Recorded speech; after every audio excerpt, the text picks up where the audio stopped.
Well, this is where we've come to now in our overview of the book of Genesis. Before we leave it, we wanted to kind of go one time through as quickly as I can, at least. Here we are today, Genesis chapter 10 and chapter 11 through verse 26, so almost all of 11. So 2 chapters, lots of names. This is one of those sections again where we come to in our Bibles, and usually it seems like most of the time we just try to pronounce the names and get through there and get on to the next section. We're not entirely sure why Moses gave us these things. There's usually very little interest taken in these chapters other than to count generations and add up years and those things like that for questions that, quite frankly, Moses had zero interest in, I think. He had an entirely different purpose as he wrote. He wasn't trying to give us a date for the creation of the world, those sorts of things. He wasn't trying to give us an exhaustive list of the nations. Nothing so broad as that, but far narrower considerations. So we will dive in then and consider Genesis chapter 10 and 11. Before we do that, why don't we pray? And there's kind of a lot of moving parts to this today, and I really feel like we sure could use the Lord's help in all of that. Let's pray.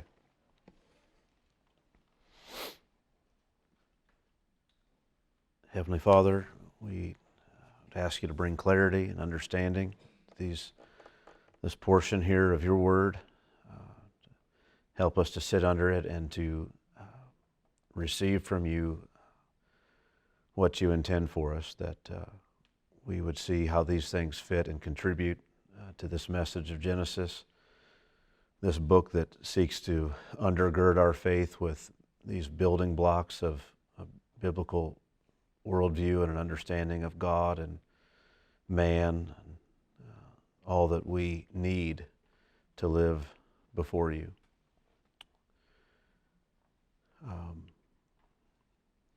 Where the big things in the world and in life are writ large in this book, and for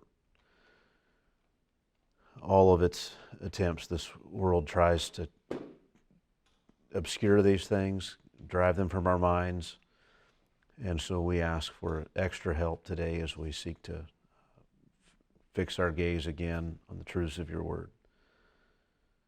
In Christ's name, amen.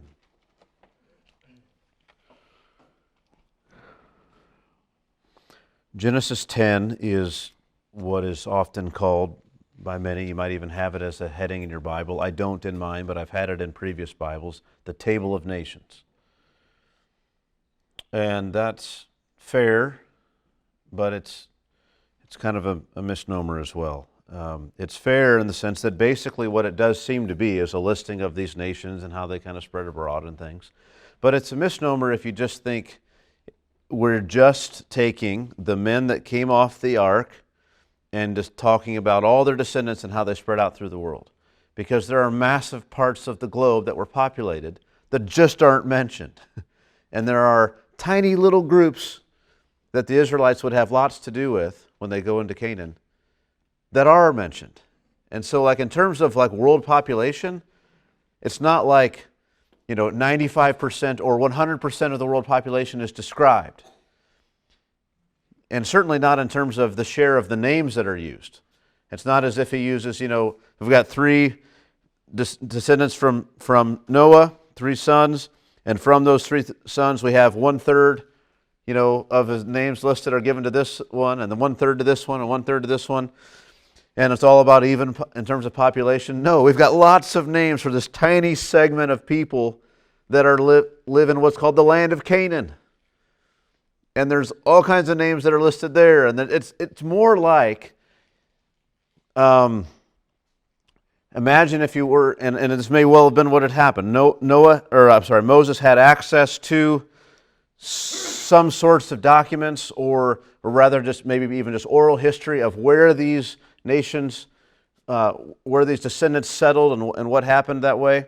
And he arranged a list of 70 names in this chapter, chapter 10, to show the Israelites who were getting ready to come into this promised land where all the peoples that they would have dealings with came from and where they descended from, along with a few other significant things for them to know.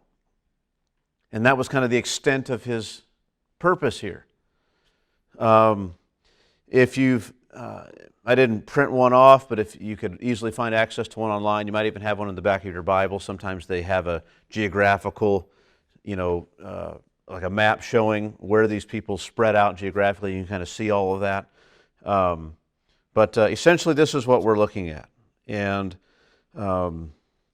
it's in one sense, it's a bit curious that he includes this, but you can see some reasons for it. The other thing that Moses is doing is he's walking us through human history, showing the Israelites their place in it as the world has come to be.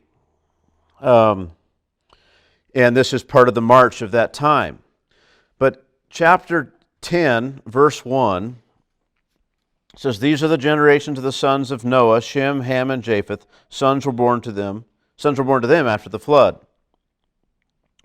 And we read at the end of chapter 10, I'll just skip ahead here for a moment, "These are the clans of the sons of Noah, according to their genealogies in their nations, and from these the nations spread abroad on the earth after the flood." And that sounds good, because after the flood, God told them to spread out on the earth. Chapter 9, verse 1, "And God blessed Noah and his sons and said to them, Be fruitful and multiply and fill the earth." And so they were to go out and fill the earth. And it looks like in chapter 10, that's what happened. And you think, well, this is great. And then in chapter 11, it goes back into the time of Genesis chapter 10, kind of back in the midst of all that, and tells you how this happened.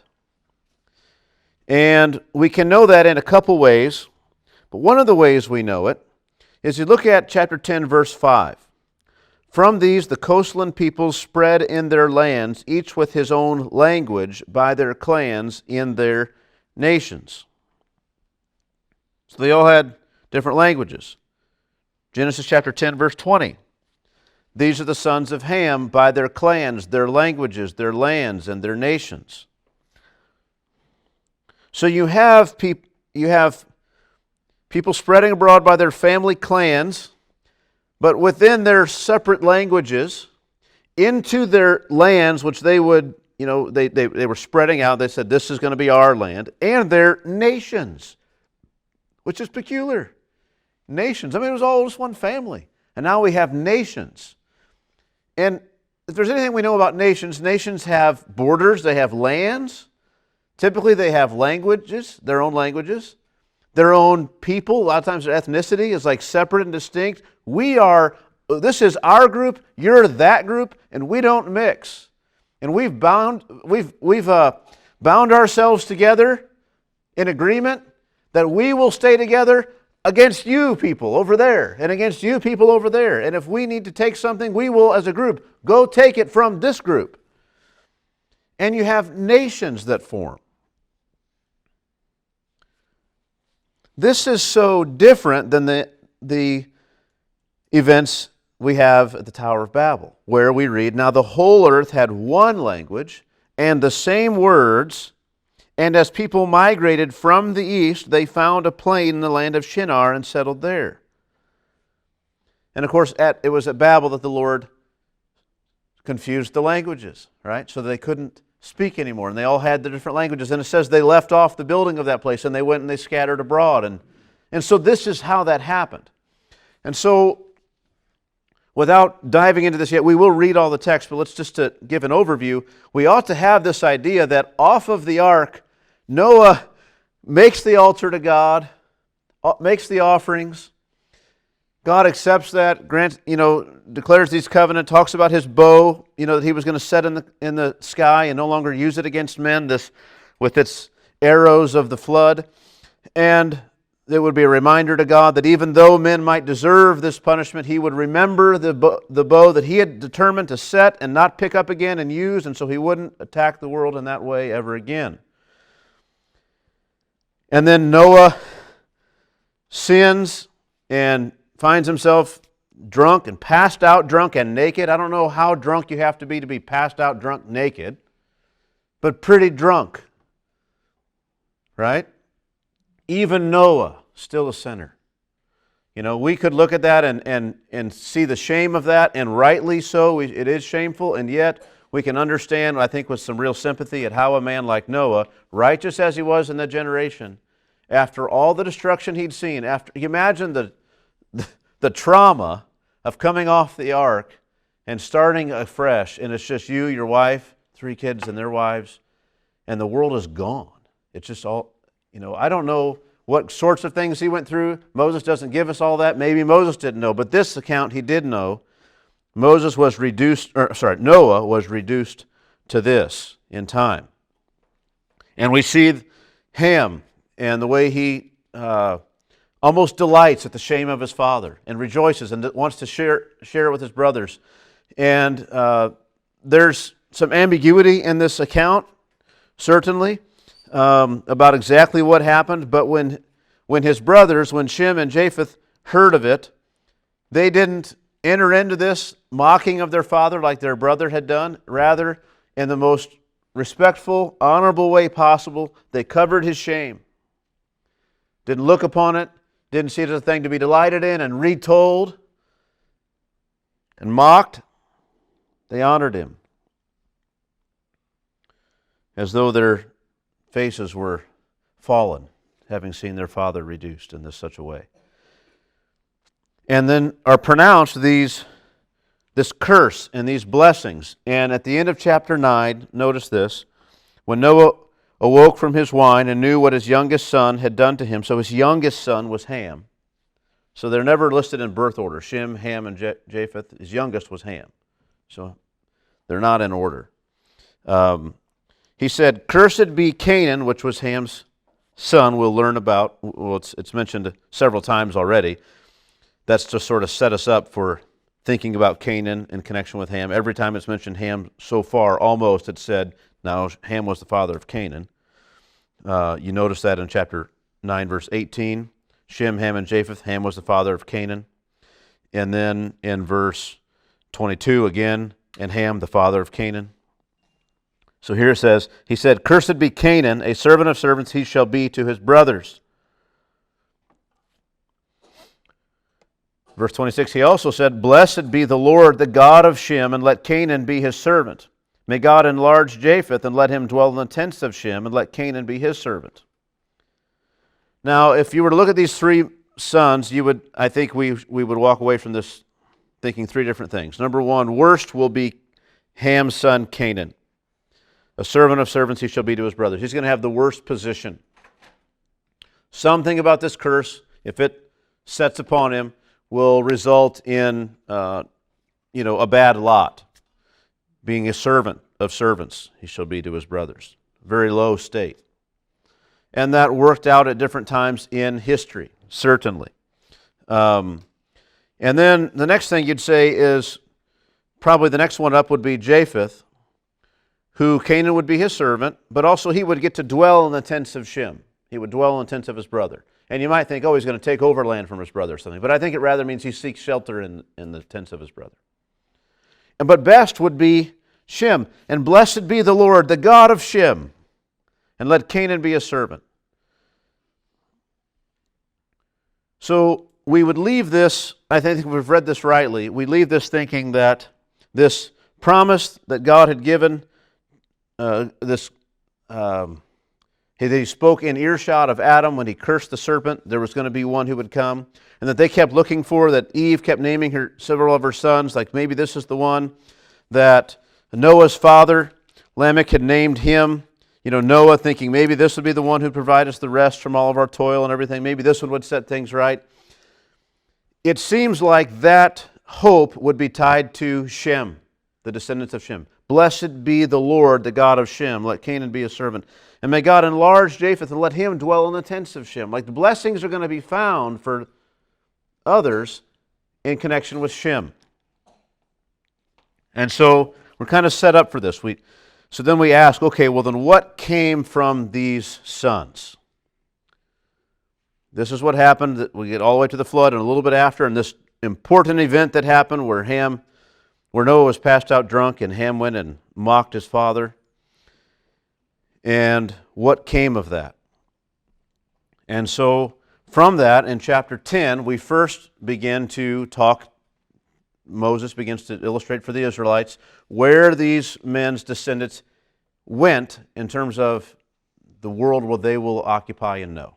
These guys descended from them, these people descended from there, these descended from there, this is where your ancestry is from and how it's all connected, those sorts of things. And in the midst of that, he mentions several names that stand out. Typically, he's just listing names and cities and places and regions. These names are likely, they don't all have to be people even. Because he says these are their sons by their clans, their languages, their lands, and their nations. It would be fair to talk about us in our country as Americans. The Americans. And then let's say something happened and we all migrated somewhere, or lots of us did, and said those Americans, they moved from this place into that place and that place. We have that kind of thing happen in history all the time. But to call us Americans isn't exactly to describe our family history, right? We could do that in this room and we would have very different family. If we just go back like 300 years, like all of us would be shocked at how did we end up in Hannibal, Missouri? How is that possible? So we can describe our lineage or our history in very different ways. And we kind of have a mix of that. We're describing descendants by lands, languages, clans, nations. Well, which one is it? And some of these names that are mentioned are cities, some are geographical regions, some are persons, some are persons that we don't know anything more about. It's just a strange list. So there are 70 names, but they're not all necessarily people names. Or maybe they were names of people that became names of their descendants, or names of regions, this sort of thing. We have some interesting things. For instance, let's say this. Someone tell me, we have the Promised Land, but what's another name for the Promised Land? The land of Canaan. But wait a minute. The sons of Ham, verse 6. Egypt, Put, and Canaan. The sons of... So we get to verse 15. Canaan fathered Sidon, his firstborn, and Heth, and the Jebusites, the Amorites, the Girgashites, the Hivites, the Archites, the Sinites, the Arvadites, the Zemarites, and the Hamathites. Afterward, the clans of the Canaanites dispersed. The territory of the Canaanites extended from Sidon in the direction of Gerar as far as Gaza, and in the direction of Sodom, Gomorrah, Admah, and Zeboim, as far as Lasha. These are the sons of Ham by their... And it's like, all these guys, this specific region right here. It's like, well, wait a minute. You could ask some traveler, is it the land of Canaan? That's a region. We say, no, it's a person.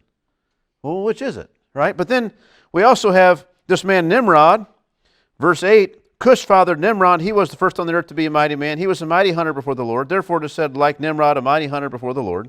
The beginning of his kingdom was, and you think, well, what's the land of Nimrod? Right? Well, there is no land of Nimrod. Instead, the beginning of his kingdom was Babel. You ever heard of Babel? There's another place, Erech, Akkad, Calneh, in the land of Shinar. Well, I haven't seen anybody named Shinar yet, but that's just the name of this place, right? From that land he went into Assyria and built Nineveh, Rehoboth-ur, Calah, and Rezin between Nineveh and Calah. That is the great city. None of these names, are these people names? Or these are not names after Nimrod. See, so you have... Just understand, we have all sorts of different kinds of things happening with the names. This isn't, when someone says in this text, when someone says this person fathered this person, or fathered this, and it's a name, it may mean this region, or these people, or the people that went by this language that we give that name. It could be all sorts of things. And these aren't necessarily even the names that these people would use to describe themselves. It's the names by which the Hebrews would know them. And so just get that. It's a different kind of list than just, Moses stumbled upon this ancient document of how all the nations spread abroad. That's not what we're talking about. He's not doing that.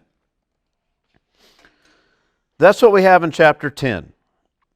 So let's read chapter 10, and I want you to notice instances where things are said about names or people that they're elaborated on. It's not just a name given and it says, now, sometimes it's elaborated on just in saying, now all that group of names I said, this is what that is. These are all these people. But sometimes it draws someone out and says something specific about them, and those are the ones we want to zero in on and definitely not miss. So let's start in chapter 10, verse 1. These are the generations of the sons of Noah, Shem, Ham, and Japheth. Sons were born to them after the flood. The sons of Japheth, Gomer, Magog, Madai, Javan, Tubal, Meshech, and Tiras.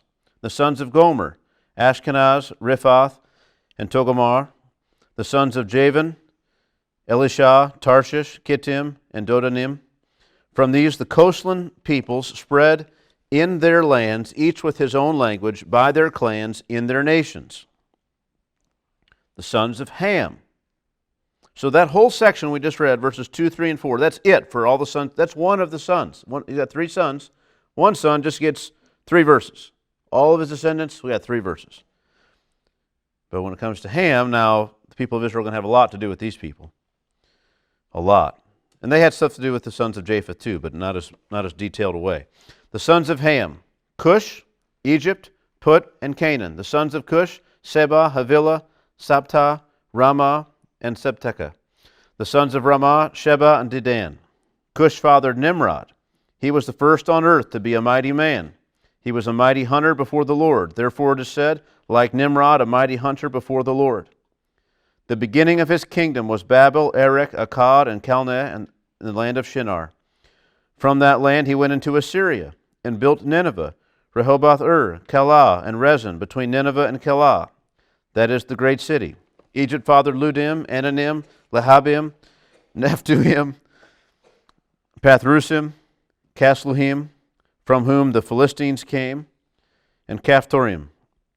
Canaan fathered Sidon, his firstborn, and Heth, and the Jebusites, the Amorites, the Girgashites, the Hivites, the Archites, the Sinites, the Arvadites, the Zemarites, and the Hamathites. Afterward the clans of the Canaanites dispersed, and the territory of the Canaanites extended from Sidon in the direction of Gerar, as far as Gaza, and in the direction of Sodom, Gomorrah, Admah, Zeboim, as far as Lasha. These are the sons of Ham by their clans, their languages, their lands, and their nations. To Shem also, the father of all the children of Eber, the elder brother of Japheth, children were born.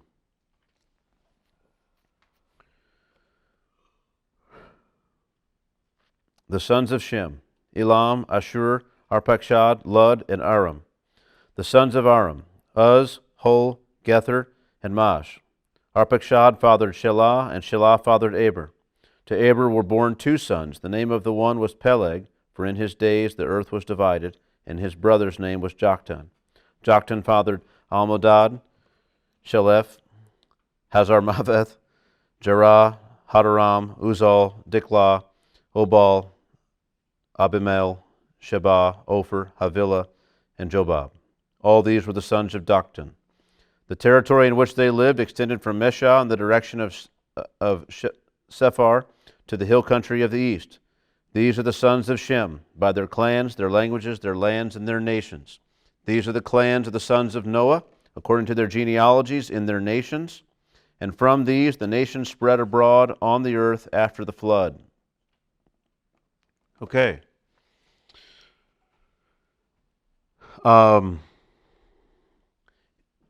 Two men tend to stand out. I wonder if you noticed it. First was Nimrod, of course. There's a lot said about him.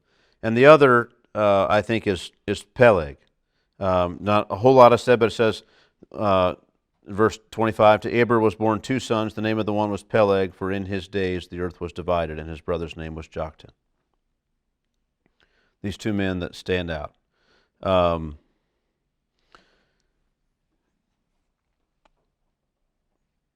Both of these things are setting us up for the story about Babel.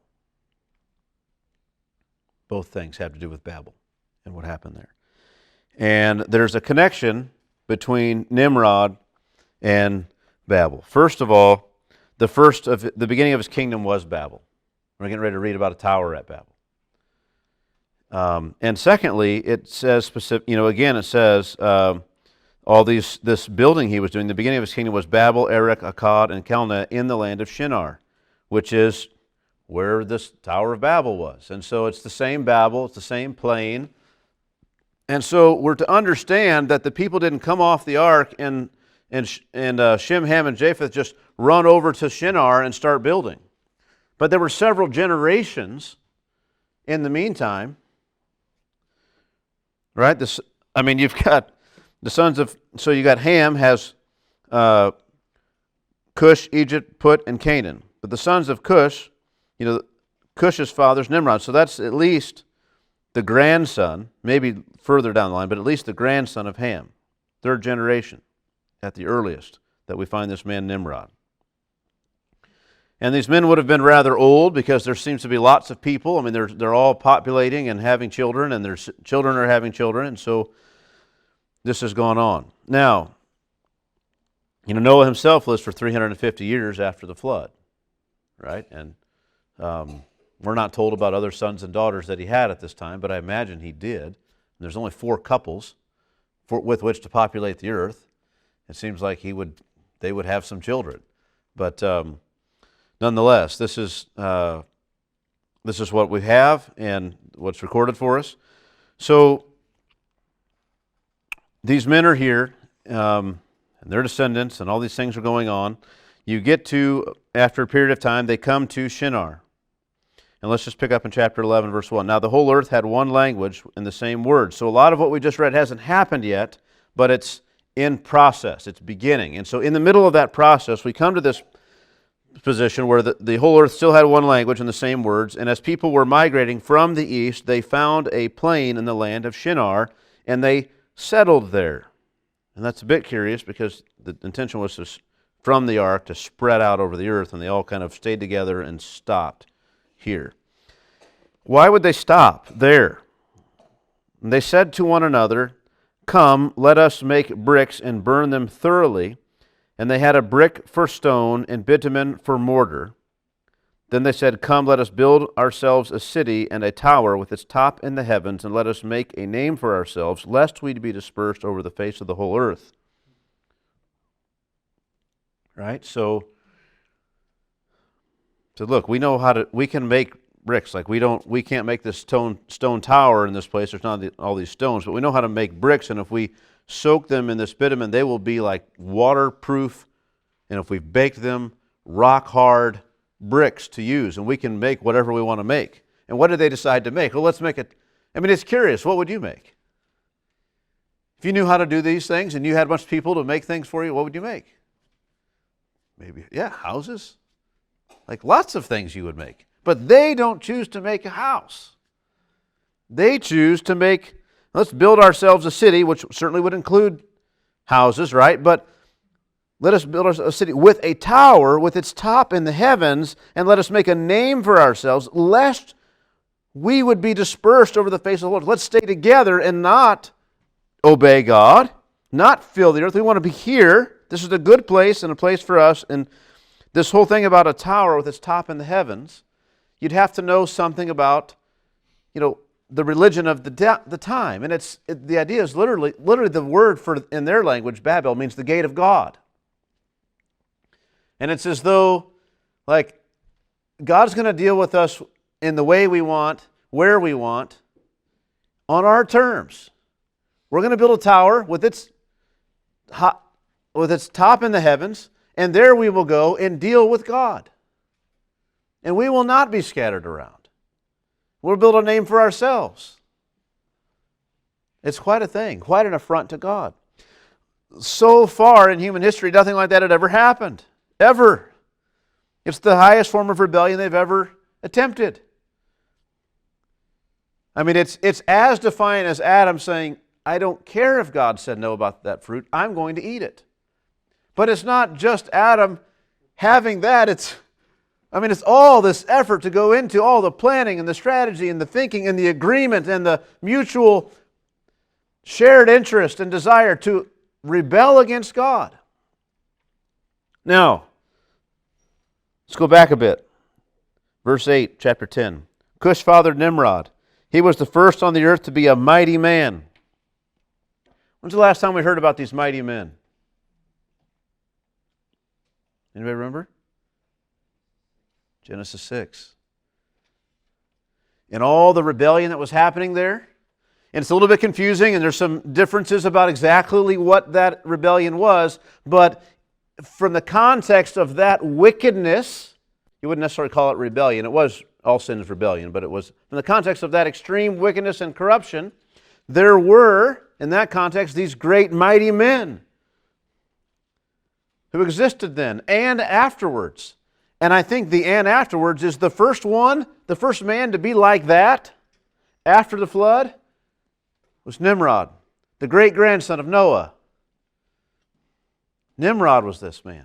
He was the first one, the first on the earth to be a mighty man. His name means rebel. His name means rebel. And he's going to found a city called Babel, which we read about, where they were rebelling against God. Now, he was the first on the earth to be a mighty man. And he was a mighty hunter before the Lord. And we could read that and think, oh, it's a real compliment. Like God really sees him as something great. But that's not the idea. You could also read this whole thing negatively, and I think you should. This thing about being a mighty hunter is a term used not just for hunting, but for soldiers and warriors. And I think he becomes a mighty man by a show of force. He becomes a leader by a show of force. He's just good with the sword. And he gathers around him men. And you can't resist him. And he does what he pleases. And he's a mighty man. But he's a mighty hunter before the Lord. You could take audience with the king for multiple reasons. You could come to the king's city to give homage. Or you could come to the king's city to attack. And to rebel. And to resist. And to defy.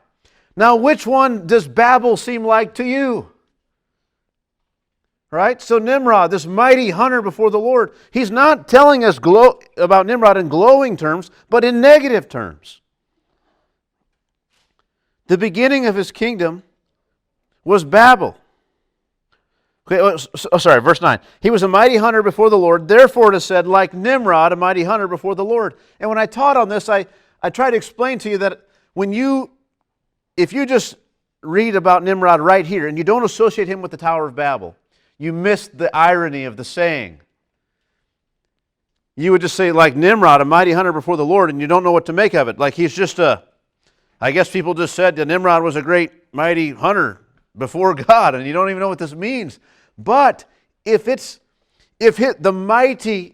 might separated him from other men, and he was one of the first mighty men on the earth after the flood, those men who were mighty among men, and that mightiness contributed to their defiance to God and their high-handed ways with God. And he's something of a hunter, whether it be both in the world among animals or in the world among men. He's something of a man of the sword and weapons. And he's this mighty man, and he establishes this kingdom. And he did this before God, kind of in full view of God, like I dare you to challenge me or to stop me. I'm something great. Nimrod, a mighty hunter before the Lord, before Babel, might strike fear into you. Oh, this guy, even God doesn't stand in his way. But since we know the story, when it's like Nimrod, a mighty hunter before the Lord, you think, anytime you see some man who thinks he's really something. He's kind of strutting around like some proud peacock. You think, there goes Nimrod, the mighty hunter before the Lord. Like, what is he thinking?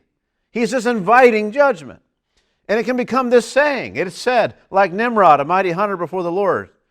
And so you're set up in so many ways to see like what men begin to do, the way they begin to resist and defy God again, which we knew they would. God said that nothing had changed. They were still the same kind of people. The intention of his heart is only evil continually. This is what men are about. And all during this time where they leave the ark and they eventually begin to spread abroad, you had this man, Nimrod, who really stood out. In the beginning of his kingdom was Babel. And eventually he went on from there into Assyria and built Nineveh and these other great cities. Some of them, which are the greatest one, Calah, we don't even know what it is. But we know Babel and we know Nineveh. And then this other man named Peleg, in chapter 10, verse 25, to Eber were born two sons. The name of the one was Peleg, and in his days the earth was divided, and his brother's name was Joktan. And so there you're thinking, okay, we've been reading about all these divisions and how everyone's separated, but we're told specifically it was in this certain time when there was this great division. And so we ought to be set up to read about all these people who are eventually going to spread out. They weren't divided at first, but there was a great man among them who kind of really was rebellious against God. So then when you come into chapter 11, you're not confused. You totally understand. You're going back into these events, and we're going to read in detail about what he's sort of dropped some hints at before, about this rebellion against God and about the division of the world and all their various groups. And this is what Genesis chapter 11 does. So here they are. They said, come, verse 4, 11:4, let us build ourselves a city and a tower with its top in the heavens, and let us make a name for ourselves, lest we be dispersed over the face of the whole earth. And the Lord came down to see the city and the tower which the children of man had built. How ironic it is. They're on the earth and they're saying, we're going to build this something great for ourselves with this tower in the heavens, and God will have to deal with us. We'll defy God. And then it says, and God came way down to see what they were up to. And it's just the irony. We're going to build ourselves something great and tall and mighty. And God says he's got to go way down to see what the little guys are up to. What are you doing? You're not thinking to do that, are you? How foolish. And the Lord came down to see the city and the tower which the children of man had built. And the Lord said, behold, they're one people. And they have all one language, and this is only the beginning of what they will do. And nothing that they propose to do will now be impossible for them. Come, let us go down and there confuse their language, so that they may not understand one another's speech. Now, if you are tempted, and I think everyone is tempted to read it this way, regardless of what you know to be true about God, and you read this, you kind of think, what does he mean? Like, well, now nothing's going to be impossible. We got to go stop this. And you think, is he worried about, is he worried they're going to somehow succeed and they're going to have him right where they want him and he's going to be stuck and he's going to have to do what they want or anything? It's nothing like that. It's like, I had to laugh. So we kind of watch a lot of basketball here lately in our family with the playoffs and before that March Madness and stuff. And you'll get guys that are fouling each other and somebody gets mad. And they go over like they're going to fight this guy. And all their teammates grab him and hold him back. No, don't do it. Well, we all know, these guys, they don't even want to fight. They're just kind of it's almost like, you can't do that to me and think I won't retaliate. But guys, they're kind of looking for their buddies to hold them back kind of thing. They don't really mean it. And their buddies, quite frankly, or teammates are grabbing them because they know if they do something, they're going to throw them out of the game. They might get suspended for several more games, and we need you in the game. You can't do that. They're keeping you from the if you do this, act out, you think you're tough, and if you want to do this, there are certainly going to be consequences. It's not going to turn out the way you think. There are going to be consequences that are negative for you and for all of us. Don't do that. So they keep you from it. They keep him from doing it. And it's as though the Lord looks here and he sees, if they do this, the consequences for this, it's going to be such a high-handed rebellion. It's going to be so deserving of wrath God doesn't want that. It's as if in faithfulness, it's as though God sees like what they're doing. He's like, wait, and he gets to, I'm not grabbing the bow, but if they finish that, I'm going to have to. I can't do it. And so he goes and he confuses their language, because if they were to continue on in this way, nothing that they propose to do in this rebellion would be impossible. Any form of rebellion against God which they desired to achieve, they could achieve. And what would a just and holy God do to sinners who created even worse forms of rebellion? This is the worst form we've read about. But what if it got even worse? What entered into the heart of man, or what might enter, what forms of rebellion against God might they be capable of? Well, whatever they propose to do, they could do it. And so he comes down to stop them. He doesn't want that. He's not willing to see that happen. And so they were united in war against him in their efforts here, just kind of beginning. And he comes down and confuses their language and creates divisions among them so that they would busy themselves warring with each other. He doesn't turn them into righteous people, but he makes it where they're not all united with one common enemy, but they all have to deal with each other, and the frustration of not knowing, not agreeing, of being one group and another group, and this is ours, no, that we want it. And all of that takes place here. The Lord introduces that into the situation. It's not that people would never break off or could never break off into groups before and war about things, but when language is a barrier, it just becomes all the more common. It's so much easier to see that other group as other and distinct from us when they don't share our language. It's so hard to work together when we are reduced to gestures and things like this. It's tough. And so this is what the Lord does. Come, let us go down there and confuse their language so that they may not understand one another's speech. So the Lord dispersed them from there over the face of all the... This is how easy it is. He just went out and just dispersed them. They were all gathered together. We're not going to be dispersed. We're not going to fill the earth. We're going to be right here and build a name for ourselves, and you're going to have to deal with us the way we say. And God says, what are they doing? I don't know. We're going to change their language, and it just disperses them. And what happened? They left off building the city. They didn't even finish. They just stopped. Even the people that some people you'd think would have stayed there, and they didn't finish. Move on somewhere else. It's amazing. Therefore its name was called Babel, because there the Lord confused the language of all the earth, and from there the Lord dispersed them over the face of all the earth. So therefore its name was called Babel, because there the Lord, and the word for confused is Balel. It rhymes in the Hebrew. It's very similar. So it says, therefore, the place is called Babel, because there the Lord Baleled the language. And it's just such a dig at all of human effort, isn't it? I mean, it's like, this is the gate of God. It's like, well, we'll give it that name because it's kind of close to what happened there. We'll call it Babel, that's fine. You can keep the name because it's so close to Balel. So we'll call it Babel because God Baleled all of you. And there it was. And so this is what happened with Babel. And from there, the people dispersed. And so now when you think about all the nations scattering abroad, you realize that it was more like a seeking refuge and seeking a place to call their own,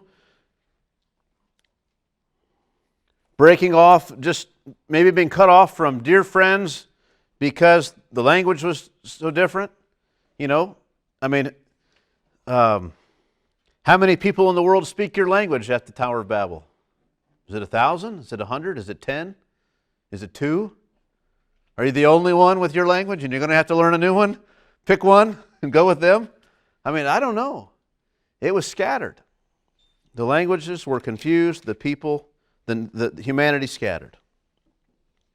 And so the origins of multiple languages is just this. It is the rebellion against God. Even though we know languages develop and change over time, it's as though the first language certainly was given to humanity by God, right? It was innate in us. Adam could speak and name things. And then even these languages, though, were like cursed derivatives of language that God gave people, and they just had it.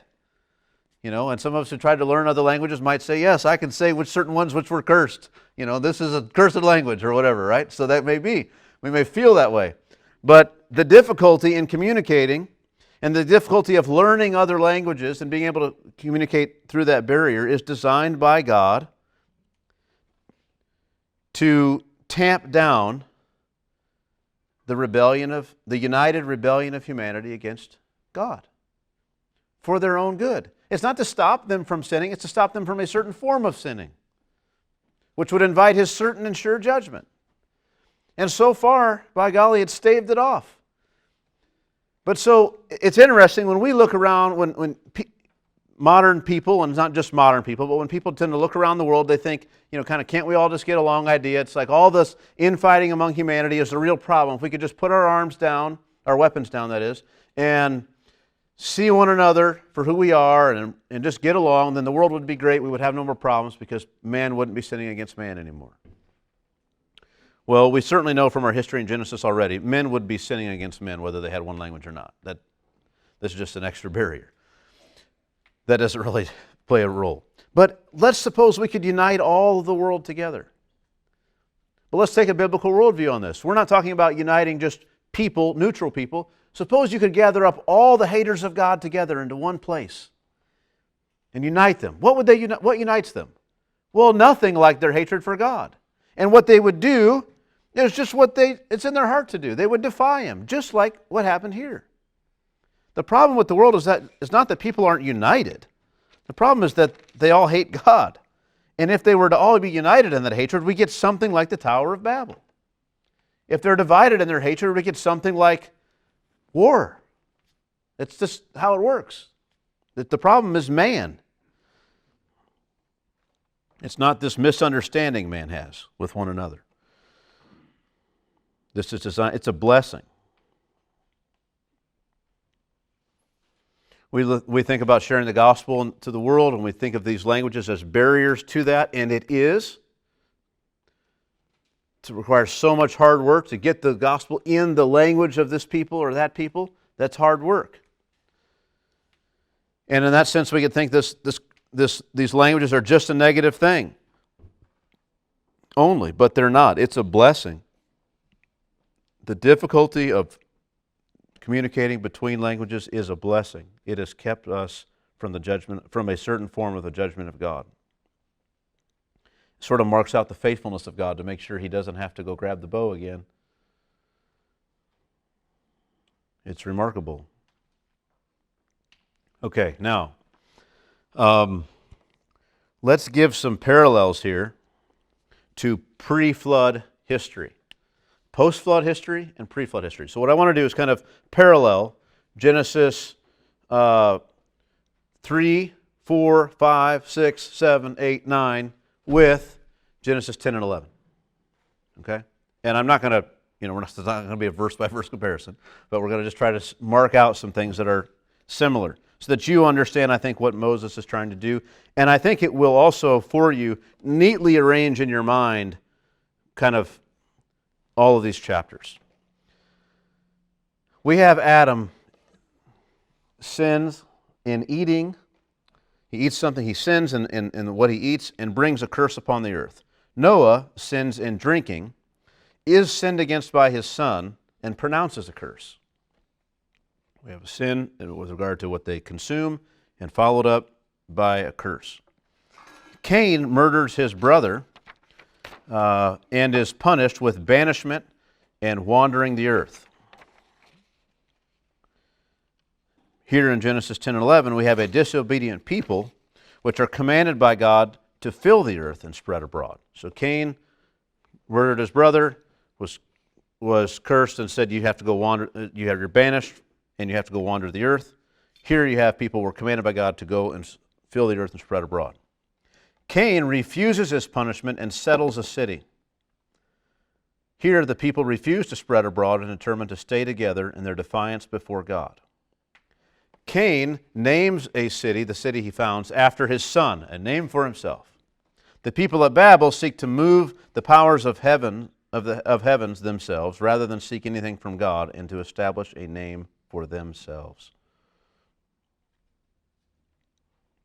Lamech boasts of his own vengeance, not seeking God's help for protection. Right? I don't need God's help. I can do it. And again, as I said, the people at Babel seek to do what? We're going to go up and God's going to deal with us. We'll wield the power of heavens ourselves. We don't need God. God sees the wickedness in earlier chapters. God sees the wicked before the flood, saw the wickedness of man and determines to destroy the earth of them except for Noah. Here, God sees the wickedness of mankind in the earth and determines to deal with it. Previously, God promised not to destroy the earth again. Here we see God does not destroy the earth, but rather confuses the language in order to place limits upon their wicked designs. In the flood, the end result after the flood is a sobering reminder of God's judgment and God's power. And also we see as a result of the flood, this continued created order within which God's purposes for His created design will be carried out. So on the one hand, subjectively, as we think about the flood, it has this result. It's a sober reminder of God's judgment and power. But then objectively, we see in the world this order that God created continues, and God has determined that His design will in fact be carried out and will exist. This side of Babel, subjectively, it's a sobering reminder of God's judgment and of man's diminutive status. Right? The flood, God's judgment and His power. Here, God's judgment and how small and insignificant man is. But also then objectively, just like before, objectively, God's created order will continue. Here we see His created order in which mankind will spread abroad on the earth and God's purposes will be carried out. There, not the order that I established at creation will continue through the flood. And here, I told you guys to scatter, and you will scatter. God's will and His design will in fact be carried out, despite the requirements of Him to judge and the sinfulness of man. None of it will stop God's purposes. So, it's interesting. God has again moved to stop mankind's rebellion. It's a gracious act of God, sort of like taking a gun away from a man who's enraged with his friends, right? You know it's going to be bad if he has this thing. Stop him from the evil he would do. Stop him from the terrifying consequences for him if he should attempt to attack those he's angry with. This is what we have in the Tower of Babel. So then, we've kind of been shocked by the rebellion of mankind and what God's had to do. And we kind of think, okay, so that's how it all happened. And so then we're left with this question, what? Okay, but there was still this guy Shem. I mean, this blessing was supposed to come. Blessed be the Lord, the God of Shem. It doesn't sound like, I mean, how is the Lord Shem's God if Shem was united with everyone else at the Tower of Babel? What happened with Shem? Is there any blessing going to come at all? I mean, that's fine that he didn't destroy everybody again, but where's this blessing? And it picks up in chapter 11, verse 10. Oh, these are the generations of Shem. And so let's look at verse 10 through 26. These are the generations of Shem. When Shem was 100 years old, he fathered Arpachshad 2 years after the flood. And Shem lived after he fathered Arpachshad 500 years and had other sons and daughters. When Arpachshad had lived 35 years, he fathered Shelah. And Arpachshad lived after he fathered Shelah 403 years and had other sons and daughters. When Shelah had lived 30 years, he fathered Eber. And Shelah lived after he fathered Eber 403 years and had other sons and daughters. When Eber had lived 34 years, he fathered Peleg. And Eber lived after he fathered Peleg 430 years and had other sons and daughters. Now, this Peleg, this is the same one in whom where the world was divided in his day. Right? So this is the third time now through these same years. You know, we did the Table of Nations through them, then we went back to the Tower of Babel, and now this is just a bare genealogy. This to this, to this, to this, to this, to this, to this, to this, right? Peleg had lived 30 years, he fathered Ru. And Peleg lived after he fathered Ru 209 years and had other sons and daughters. When Ru had lived 32 years, he fathered Serug. And Ru lived after he fathered Serug 207 years and had other sons and daughters. When Serug had lived 30 years, he fathered Nahor, and Serug lived after he fathered Nahor 200 years and had other sons and daughters. When Nahor had lived 29 years, he fathered Terah, and Nahor lived after he fathered Terah 119 years and had other sons and daughters. When Terah had lived 70 years, he fathered Abram, Nahor, and Haran.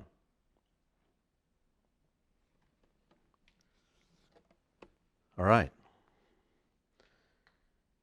Now, you might notice that if I exclude verse 26, when Terah had lived 7 years, he fathered Abram, Nahor, and Haran. Every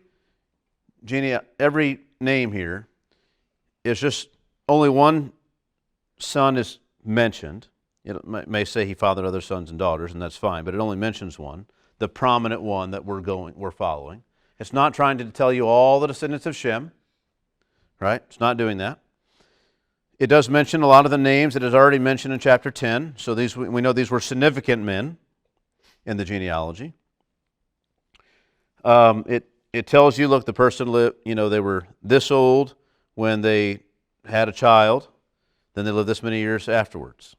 Then they had, and they had other kids in the meantime.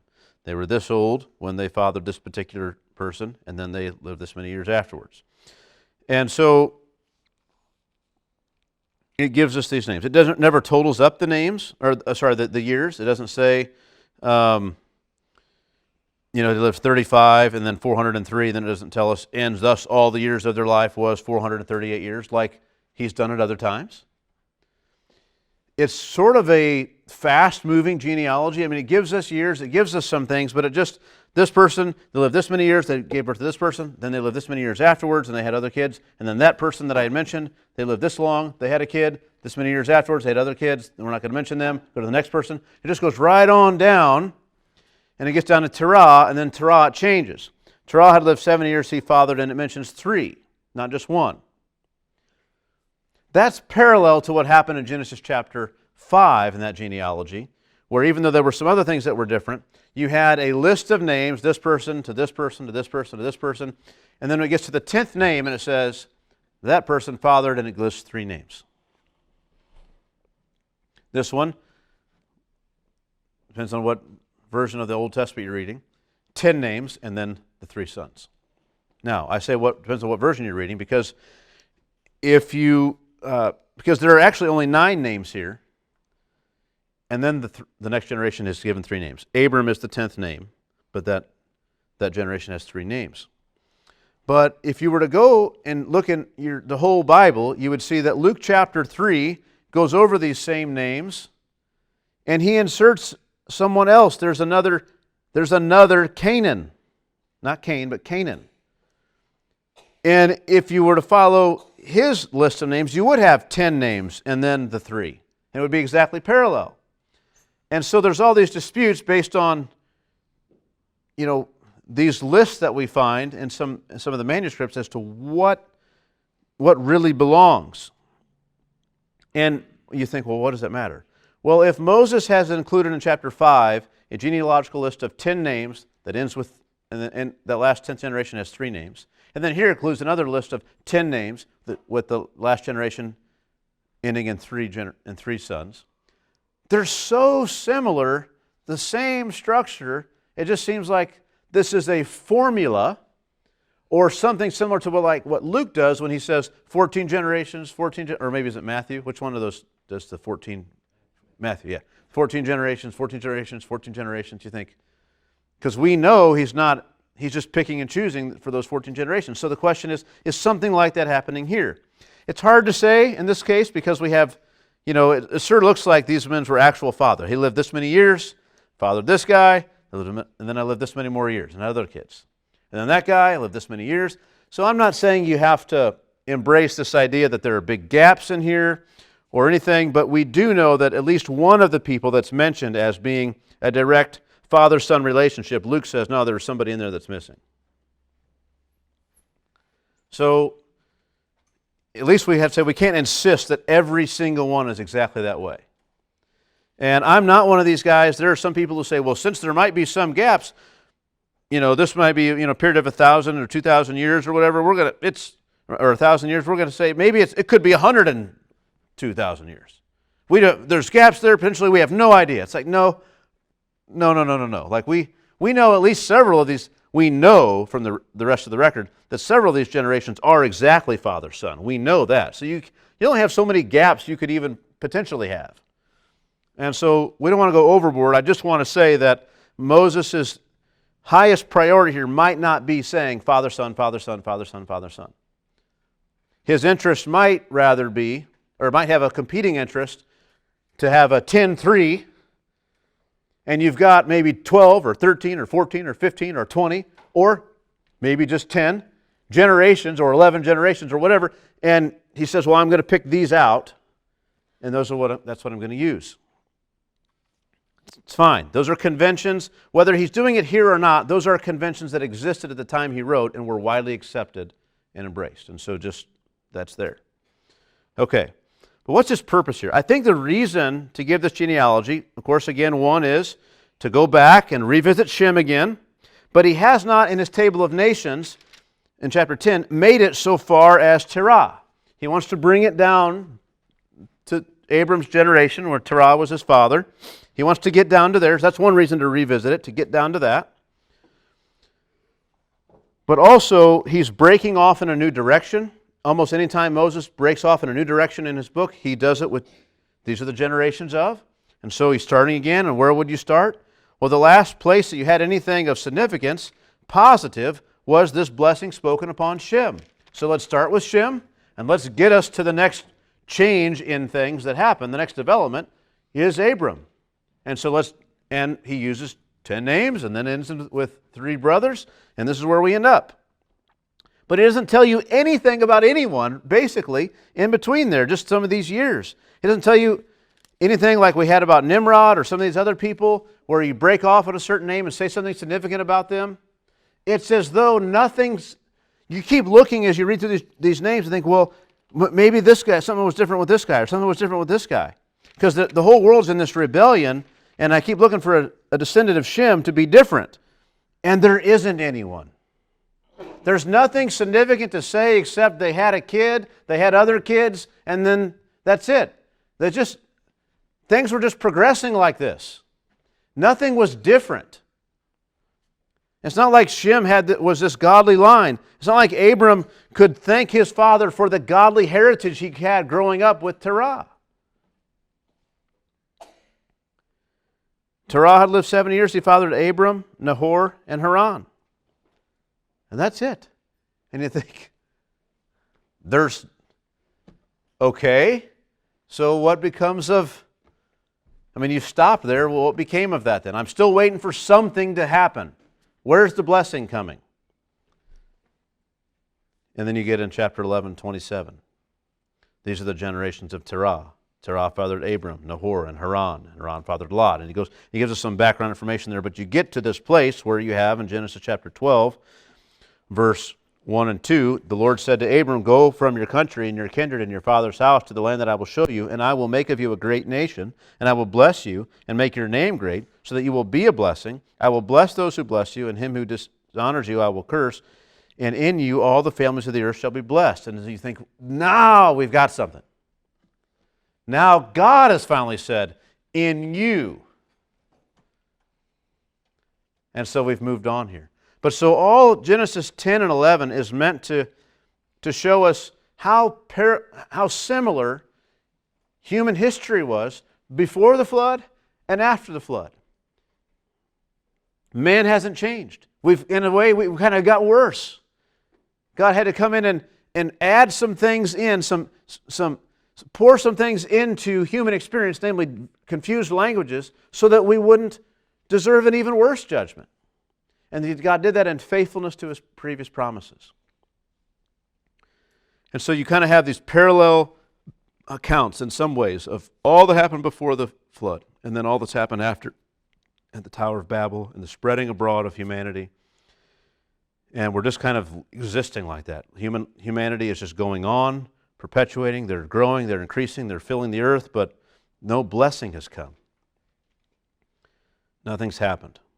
We're just waiting for something to happen. And that's what God does here with this man Abram. So that's That are these two chapters in a nutshell. As a review, that's how they fit.